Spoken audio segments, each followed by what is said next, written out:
So here we are at post-production. What's the workflow? Yeah, so we come back from the field. We have our footage from our 5Ds and our 7Ds, and we have our footage from our Reds. And you use them for different things, obviously, but this guy right here will hold about 4 hours of Red content. So very crucial that you don't drop one of these or leave it in the field. But we bring this back in and we dump it onto the SAN, which is our storage area network, shared storage. So we do that ingestion stage here where we're basically dumping all the files, verifying them, making duplicates, and making sure we have everything just solid and backed up. And we head over here. These are our editing stations where the majority of our post-production happens. We have a hardware decoder called a Red Rocket, which is part of the Red workflow, that basically if you didn't have that card and you were trying to transcode all your Red footage to get it ready to edit, because I mean we're probably 5 years out from machines being able to handle real-time editing of Red. Sure.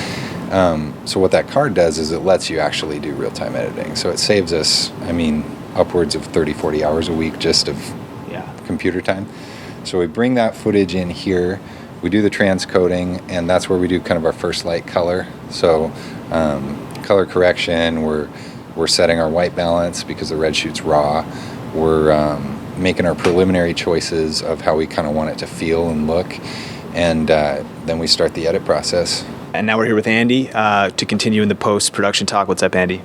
Yeah, so after we get back from a shoot, it's going to be either Jesse or one of our editors on the team that takes over the project after the shoot. So usually I take the Red hard drive and that card, and what the Red Rocket does is it takes our 3Ds and turns it into ProRes QuickTime files.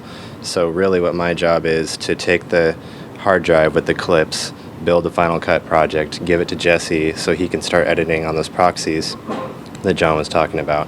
And then while Jesse's editing or somebody else is editing it, I'll turn those things into the real deal QuickTime movies, which are like 1920 by 1080, ProRes 422 HQ. So we take those that we can actually work with, and then I'll take the project kind of mid-completion and replace the proxy files with ProRes 422. And so you basically are turning over from raw footage to QuickTime, and then we kind of go into the mastering phase, which is After Effects, color, sometimes Blender if we're doing 3D set replacement stuff. All right, so talking about post-production, we wanted to just kind of break it down a little more simply in case you aren't familiar with some of the things like ProRes and different things like that. So the most basic structure is shoot footage, we bring it in the door, make sure we have a clean copy of it. Then we're going to do a preliminary edit. So that's going to be our first round of color correction, which is basically making sure it looks right, like making sure it looks how we shot it, basically. While that's going on, the preliminary edit's happening. And then once we have that rough cut done, we send that off to Sam, who scores all our videos. So he's going to be writing the music while Andy's cleaning up that footage and doing kind of the final color grade. Let me interrupt you. Does Sam create the music based on what he sees? Yeah. Sam will sometimes have a theme or an idea going into the project, but he'll wait until he gets a rough cut to really start timing it out, because he wants to make sure that, just like if you were scoring a film, you want to have the music hit at the certain points of the video. You don't want it to just be a random song that you threw underneath your video. Sure, right? Absolutely.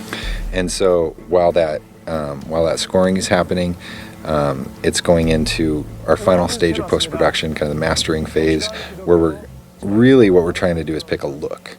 So with the This Is Mars Hill videos, we did kind of high contrast, vignetted, just stylized, but not over the top.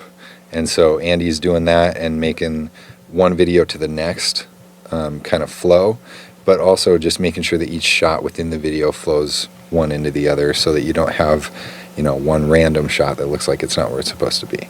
And when you consider that a lot of these were shot over the course of multiple days, some, like, we have aerial shots in all of the Puget Sound campus videos, and we went up in a helicopter one day for like 45 minutes and shot all the campuses. So we had to make that footage match when, you know, we're shooting one video and it's sunny outside, one video it's dumping rain outside. So once we kind of have all those elements in place, that's when it kind of comes into my world, which is distribution. So I'm taking the music that Sam's made, the edit that Jesse's done, the color correction and mastering that Andy's done, pulling it all together, and also the artwork that our art team has put together. So when you see stats and logos and anything like that, so we pull all that together, and we have, you know, about 10 different formats that we throw up online, 2 or 3 different formats that we send out to our campuses, and You have 10 formats you've put up online. right. Where do you put them? Oh, because you put them on your website. You put them on maybe different video sharing station. No, it's just the way we have our website set up. We want it to be a quality experience, whether you hit the website with a PlayStation, a laptop, an iPhone, whatever. And so those all require different formats. Got it. So we rather than just throwing it up in one and saying, hey, everybody just needs to get an Apple laptop or an iPhone, we say, you know, we want to make it available in as many as we can. We're not going to be able to do everything. We're not doing like Og Theora video or some crazy stuff, but, you know, we'll throw it up in whatever we can. That's wild. That blows my mind. All right, so then we kick it out to the campuses, and they roll it on Sunday. And usually it's just kind of praying that the internet doesn't slow down so it gets out on time. And we've had a couple nail biters where it got there at like, you know, 2 a.m. on Sunday morning. But because you're distributing digitally to the campuses? Right.